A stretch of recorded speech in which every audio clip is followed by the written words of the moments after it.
Welcome to Cojones Icons, the series that looks at extraordinary people and the trials and tribulations they go through in order to succeed.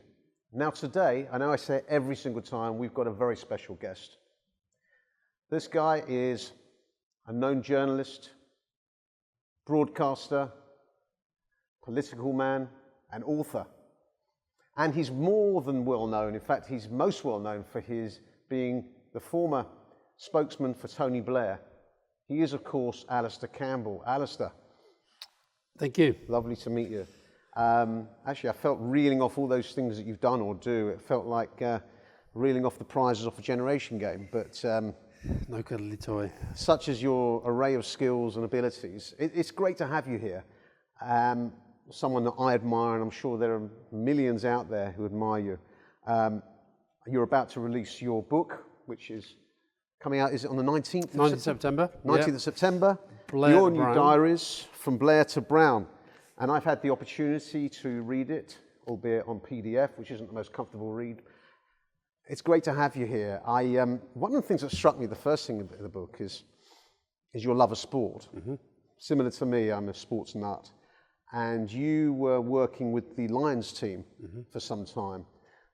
I'm just curious from that experience, and of course you've met enormous amount of top sports people. Is there a similarity between the top sports people and top politicians? That could be in terms of their will to win, their drive, and their general psyche?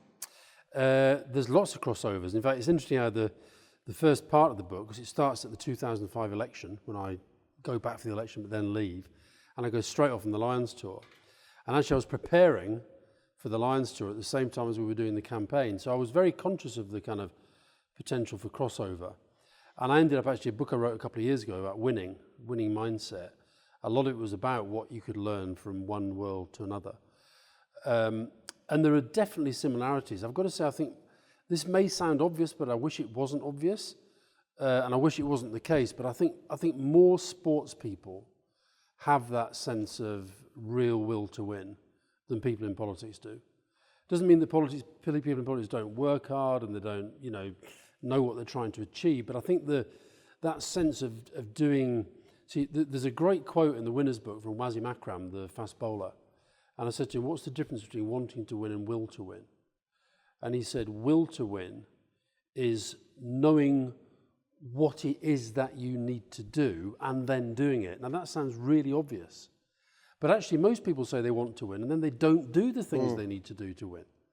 So, I think at the top level, the kind of the Bill Clintons, the Merkels, I think there is a real drive, even with something like Merkel. You don't see it in the way that you might with other. Certainly, you see that with Clinton. You see it with Blair. You see it with Barack Obama. But I think with something like Merkel, I see a real will to win there. But she hides it really, really well. I think in sport, it's interesting how many people in politics actually are fascinated by sport, and vice versa. I mean, I'm always bumping into sports people saying, what was George Bush like? What's Tony Blair like? What did they do to do this and this and this and this? And likewise, I think people in politics should look at sport as I do, not just as something to enjoy, but you can learn so much from the way people do stuff. Absolutely. And it's interesting you talk about will, because from what I can see, I spoke to Chris Eubank recently, and of course the sacrifices he had to make in order to become a champion, the willpower and discipline. And there's a beautiful quote, I'm a collector of quotes, that discipline is the difference between what you want now and what you want. Mm-hmm. And I presume you could sum that up, what you're saying, in that sentence. Well, I certainly think it's if you look at somebody like, if I look at somebody like Dave Brailsford, British Cycling and Team Sky, he breaks everything down. He just breaks it down, and then he knows what he wants to achieve. But then it's about actually then doing all the things that you need to do. And I think discipline is incredibly important. I mean, one of the books From Blair to Brown, and one of the reasons I think we failed towards the end and eventually got kicked out. I know we were there for a long time, but we eventually got kicked out, in part, I think, because some of the basic stuff we did really, really well at the start, we stopped doing it. Things like the basic discipline of, just being open and being honest with each other about what you were trying to achieve and trying to coordinate it properly. So yeah, I think discipline's fundamental to any successful organisation. Including those parts of the world where you maybe would think it was less important, like, I don't know, rock music or art. I think you still have to have the discipline to know what it is you're trying to achieve and then do the things you need to do to achieve it. Sure, and it's interesting, one of the differences that I can see, particularly with today's politicians, because you're not really in the fold with today's law so much, is that, well, first of all, a lot of these sporting people, certainly in tennis, which is a sport I love, they start from a very young age, and they have to practice every day to hone their skill, which is obviously slightly different in politics, and I would probably say that you have to be really talented to reach the top. I'm not saying you don't have to be really talented, I say you have to be really talented to be special in politics, like the people you work with and mentioned, but today's lot, possibly not. I mean, could you work with today's lot with the greatest respect? Well, it depends who they were. I think there are talented people around, but I do look at, for example, Theresa May, and I kind of think, how did she get there? It's going to be no secret to anybody that I was, not a supporter of Jeremy Corbyn. Our government comes from Parliament, and Parliament is dependent upon the sorts of people and the pool of people and the breadth of people who are willing to give it a go. So I think it's too simplistic to say they're all crap, because we produce them. We are them, if you like. So the public have got to decide whether it matters or not. And that's my worry, is I think we're developing a culture now where we just think, they're all the same. Well, they're not the same. The idea that Trump is the same as Hillary or Corbyn is the same as May, it's a ridiculous thing to say, but people say it all the time. They're all useless. They're not all useless, but they're operating in a very... I think what my diaries generally have shown is that they're operating... The world has changed so quickly. So like my published diary started in 1994. So we're now up to 2006. It's a different world. Same characters. Tony's there, Gordon's there, we're all sort of chugging away. But the world in which we're operating is just changing so quickly. I'm curious because, look, you are an amazingly successful person. You've held enormously high positions with enormous weight on your shoulders in pretty much all of those positions. And you talk candidly about you've suffered from depression and alcoholism. How did you muster the strength, the internal strength, to not only carry that weight on your shoulders, but also to do a good job? When you're depressed, and I understand quite a bit about this subject, when you're depressed, your ability to motivate yourself, let alone others, it's hard. Is diminished. How did you do it? Well, sometimes I didn't. Sometimes I didn't. And it's funny how you phrase all that, because I don't actually feel that successful in my life. I feel I've done lots of jobs, and I've done them pretty well, and I've done lots of different things, and I've done them okay, but I don't feel like, when you introduced me in the way you did, I thought, that's a bit over the top. So I forgot to mention humble, of course. Well, I'm not. No, I'm not saying I've got a big ego, but I'm not, I don't kind of feel mega successful. What I feel about the depression, answers your question about how, in a funny sort of way, I think part of the how is the fact that probably my lowest point was when I had a massive breakdown in the 80s. That was when I really felt my world was kind of crumbling and it was over. I really thought that. For a start, I thought I was going to die. It was totally irrational, but I thought I was going to die. In the middle of this psychotic breakdown, I thought I was being tested. I didn't know who. I didn't know whether it was God or some sort of weird secret conspiracy going on. All these mad thoughts going on in my head. But I thought I was going to die. I thought I was being tested, and if I failed the test, they were going to kill me. That's what I thought. And anyway, thankfully I got arrested. I got carted off to the police. I got carted off to hospital, and I sorted myself out very, very slowly. So when your question about how have I been able to deal with pressure, partly it's by having that yardstick to compare it with. So if I'm in a pressured situation, or if I'm feeling a bit depressed, or if I'm feeling something that I don't like feeling, it's not as bad as that. It's not as bad as that. So that's part of what I've used, and I use it all the time. So like, I mean, at the moment, I've had a bit of a bad run in the kind of, head front. And that's one of the things I do. I've got through worse. You've got through worse than this. You can get through it now. And the other thing, I think writing helps me as well. I think that, one of the reasons I do keep a diary is it's just an emotional dump every day. I'm putting it down there. And what's incredible about keeping a diary and then going back to it, as I've done to publish the diaries that I have published, there's a passage in there that honestly, I'd totally forgotten about it. Reading it now is horrific for me to read it. It's basically a time when I was really depressed, and I went out for a walk with Fiona, my partner, and we ended up having a bit of a kind of heart-to-heart and a row, and it just sort of all spiraled out of control. And I'm standing in a public place beating myself up physically. Really? There's another, I can't remember if it's in this book or it's another one, where I was talking to my daughter about this the other day, and where I was doing an interview like this. I was depressed, in the middle of a bad depression, where you're having to kind of just get out there and do it and smile and pretend you're on top of your game and all the stuff you have to do. And I just wasn't.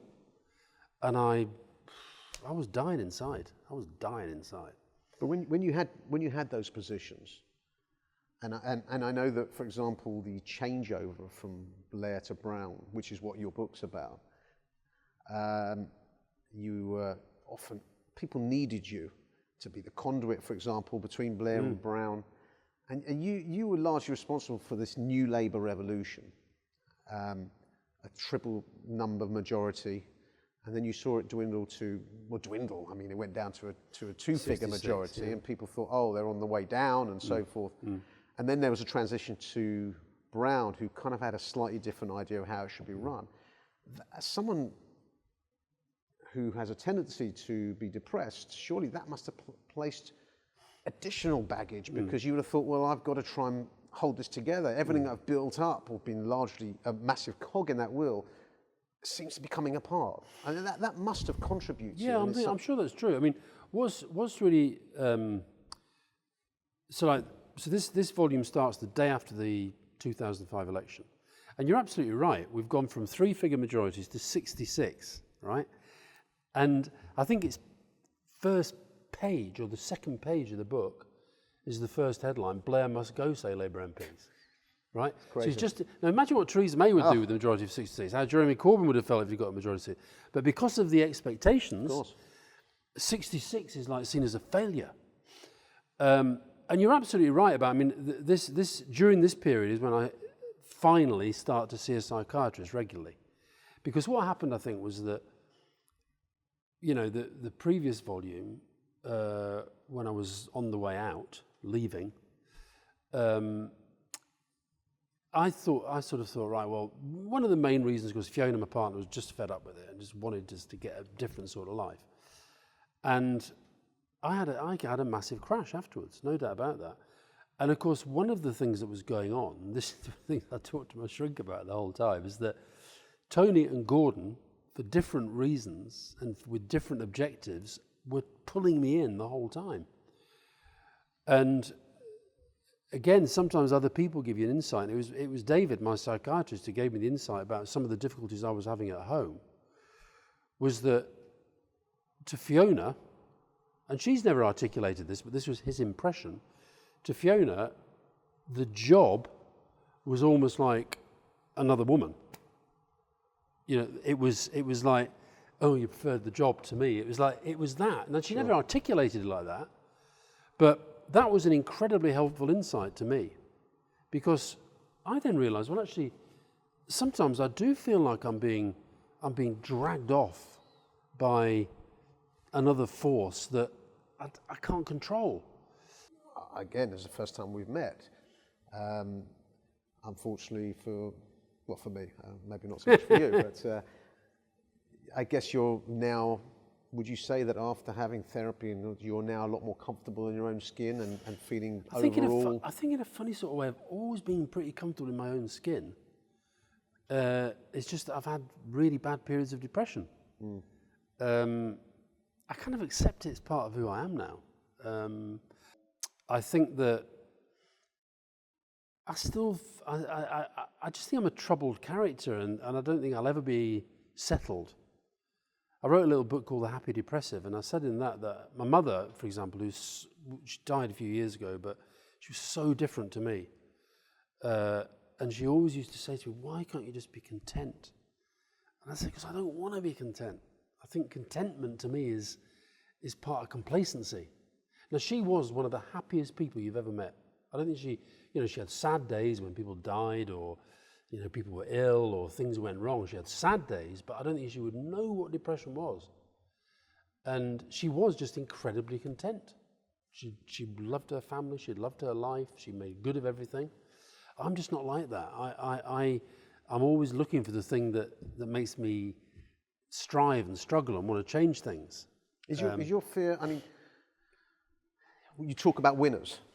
Yeah. And I know that you working with the rugby team and the wife of Clive Woodward, Yeah. the rugby coach, Jane Woodward. Yeah. She said that people in this country don't prefer to fail. And I think you mentioned that the new Labour became almost used to winning, and you got complacent, and which I think you probably agree. I mean, tell me if you agree or not, that Theresa May this year possibly had the same situation. She thought she was going into election, I think, thinking piece of cake, 100-seat Madonna. Sure. 100-seat majority. Yeah. Bit similar to, it reminds me a little bit of Rocky and Apollo Creed in Rocky 1, when he thought he was taking on a club fighter and ended up being a draw, I think. Or Apollo Creed winning. But do you fear losing? Was that one of your striving factors in all the jobs you've had? For sure. More than wanting to win. Funny enough, I asked a lot of the people I interviewed for the Winners book, I asked them that very question. Which drives you more, love of winning or fear of losing? And with me, it's definitely fear of losing. Funny enough, the best answer to that was Floyd Mayweather. He said, I never, ever think about losing, ever. Fair enough. And Conor McGregor, by the way, I interviewed him a while back, and he said, I told him what Mayweather had said that, and he said, that's funny, because I've only ever thought about losing twice, and I lost both times. Interesting. So I think it's, I love the idea of winning. I think sport is a bit different. There's something, for example, the 3 election wins, I really resent the fact I didn't enjoy them. I didn't actually enjoy the moment at all. 97, I was miserable as sin. I was. Is that through it or after it? It was at the time. During? On the night. On the night? When everybody was celebrating, a new dawn, is it not, and all that, I wasn't happy. This programme is about Cojones icons, to which you would be for many people, including myself.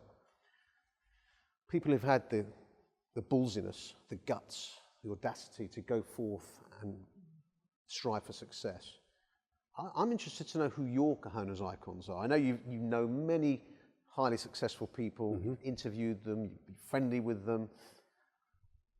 Who are your Cojones icons, and who would you say you've modelled in order to grasp some of that for yourself? I don't think I've ever sat down and thought, right, I like the way that guy operates, I'll do a bit of that. I don't think I've ever done that. I think if you're asking me, is that the same as a kind of inspiration and a hero or not? Well, I can give you a classic example. I'm not a fan of Donald Trump, but I admire his ballsiness. Oh, do you? You have to. I don't. You don't have to. I don't like like anything him. about him at all. I get that. I'm no fan of. Because I think, you see, for me to admire somebody, I have to have a certain respect for their values. No, but what I admire about him is the fact that everyone was telling him he couldn't do it, and then he did do it. And Fair for enough, me, that is an amazing trait, to be able to do that. Yeah, but I think that he's done that, and you see, so for example, it's ballsy. Even though the public all say, oh, politicians, they all lie, most of them actually don't. And I think that's a good thing. So it's actually quite ballsy in a way for him to stand up the whole time and lie his head off. But I just despise him for it. So I can't really get beyond that. And in fact, funny enough, when you said Cojones, icons, people, the person who popped straight into my head was Abraham Lincoln, who is so different. I know I didn't know him, and I know I've never, he's a historical figure. But if you read about Lincoln, and I actually feel it's just so sad for the world that Donald Trump and Abraham Lincoln are now on the same list in terms of doing one of the most important democratic jobs in the world. Actually, Clinton's another one. Don't take Hillary this or wrong. Bill? Don't both, but I mean Bill. Okay. Don't take this wrong, but Clinton's got balls. No doubt about it. And I saw him close up getting through that whole Lewinsky situation, and I mean that was guts.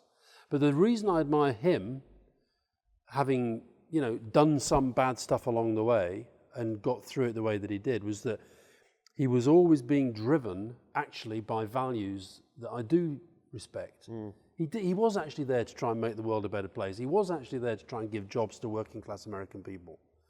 Trump doesn't give a damn about that stuff. He gives a damn about himself. Sure, and I get that, of course. I think really, what I mean is with regard to Donald Trump is the fact that everyone was saying you can't do it. You've got no chance.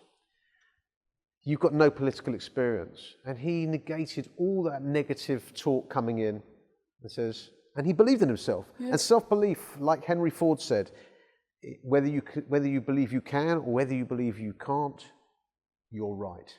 And I think and that sums it up for me. But Abraham Lincoln is one. Is there anyone quickly that you can think to mind? Think I'd like a bit of that. I think there are people I look at in sport. Brian Clough. I thought he had balls. Oh. I think that I look. Some of the more. I actually one of the reasons I love Burnley actually as much as I do my football team is because I think it's a small town. We've got a great history, but we nearly went out of business. We nearly went out of the league in 1987. And it's not just down to a manager, it's not just down to one of the two or three of the players. There's a kind of culture. It's one of the things I love about going there, is actually it's a tough place, and that toughness is is David and Goliath kind of. Well, it's just sort of, have a go, make the most of it, and let's just roll see your sleeves how high up. we get, yeah. And I'd much rather, that's why I much rather support Burnley than Arsenal or United or Chelsea or... Okay. I wouldn't, but... no, fair enough, but, but we won't talk about that now, because I think actually Burnley are probably in a slightly better position than Arsenal. But actually, the question I wanted to ask you, just wrapping up, what kind of advice from someone, even if you don't say it yourself, who's been enormously successful, what would you say to the average person on the street who needs courage, guts? I mean, you've shown courage in being open about your alcoholism, your depression. You've shown courage in changing the Labour Party. The list is endless, and as humble as you are, these are the facts. What kind of advice, in a few lines, in a few sentences, would you say to the average person out there who could take a bit of Alastair Campbell for themselves? Well, fun enough, one of the things I do now, I've got a kind of odd, very mixed sort of life, but one of my strings of my bow is I work as an advisor to the Portland, which is the PR company run by my former deputy. He started it, and it's become quite a big concern, and they've just started a graduate training scheme. And I spoke to the graduates the other day, and it was incredible, because I'm 60 now. So these are young men and women in their early 20s, just starting out, all younger than my three kids. And I did feel kind of a bit old, but I also felt quite excited, and it reminded me of the day that I started out as a trainee journalist on the Mirror graduate training scheme in 39 years ago, which is where I met Fiona. And so I told them the story about that journey from there. And the piece of advice I gave to them was, look, you're listening to me now and you're probably thinking, oh, he's done a fair bit and he's this and he's that, and there's Tim, your boss, and he's done a fair bit. I said, my advice would be, whilst trying to be humble enough to learn from anybody, enough to know that none of us are perfect and, work is always unfinished business. But I said, I started out on a paper called the Tavistock Times, and I thought, wow, look across, that's the editor there, wow. Then I thought, within a few days, I could do that. And then there was, I don't even remember, do you remember the Penley lifeboat disaster? Sorry? Penley lifeboat disaster back in the 80s. Of course. It was a massive, huge story around the world, and all these hotshot reporters from all over Britain and all over the world came down. And I'm going, wow, that guy works for this and that works for that. And then within a day or two of being with these guys, I could do their job. So I think it is, don't let your default position be, no, I can't do that. Let it be, I could have a go at that. And then, you know what, I did that right the way through my career. And I'll be honest, there were moments when I was with Tony Blair or Bill Clinton or whoever it might be, and I'm thinking, no, there's no way I could do that. I couldn't do that. Then there's other moments, could maybe. So I just think, give yourself the capacity. Have a go. Now, which is one of the tenets. In the end, I didn't have a go at being an MP, and I probably will regret that. But there were all sorts of reasons. They come through in the book, the mental health stuff, the family stuff. You've got to make choices. But even now, I think the things I want to do. This period covers when I've written 4 novels now, and I never thought I'd write a novel because I'd never thought about writing a novel. But then I thought I had an idea. I thought that'd make a good novel. We'll do it. The campaigning stuff I do now on mental health and mental illness. Do it. Have a go at it and see how far you can get.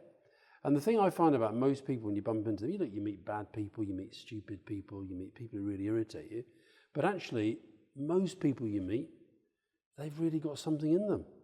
And one of the things I resent about Britain and the way we are, we're still very class structured, we're still very kind of, but actually most people have got it within them to be something a bit special. Go for it. And my mum, who just wanted to be content, that's a perfectly legitimate thing to want to be. So go for that if that's what you want. But if actually, as most young idealistic people do, you want to change the world and make it a better place, have a go at it. Well, that's great advice from Alastair. In fact, actually, if you read the Cojones website, you'll actually see that I've got the Cojones 10 Commandments. Okay. And they actually embrace quite a few of the things that you said. So we're on the same page there, Alastair. Before we go, we have a crackerjack pencil and pen moment, which we always do. Okay. So when you're walking, is it on the heath you walk a lot? Do you walk on the heath a lot, do you? I do, yeah. Okay. So when you walk on the heath, the sun's shining, you can wear your special edition Cojones t-shirt. Thank you very much indeed. He's a tall man, is Alastair, so I don't know if we should have bought an XL, but if not, we'll always send him an XL. And of course, grow a pair for success. Indeed. And we've also got, by the way, blank checkbook and pen as well. This is Generation We've Game, got the, it is like a Generation toy. Game. We've got the cuddly toy, or the Cojones version, which is the steel balls, which do represent, I think, Alastair. In fact, it represents the metaphor of the fact that you have them, I've had them throughout your life. Can you give those to women? Can I what? Because Helen Liddell, who used to be in the cabinet. You want me to give them to her? Well, I once said that the great thing about Helen is she's got steel balls. Well, feel free to pass them to her and send her my best wishes. I've got one last question quickly to ask you. Now, I know the story about the fact that you swam in the Buckingham Palace pool. No, it was Highgrove. Ah, beg your pardon. Highgrove Pool or Highgate Ponds? Which do you prefer? Highgate. Highgate. There you have it. Enough said. said. Less plant life. Oh, really? Oh, there you go. You've heard it from the horse's mouth there. Well, listen, Alastair, thank you very much for being on. It's been an absolute pleasure, and I mean that.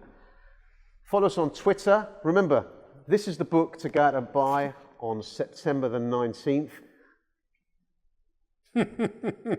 He signed the copy especially for me.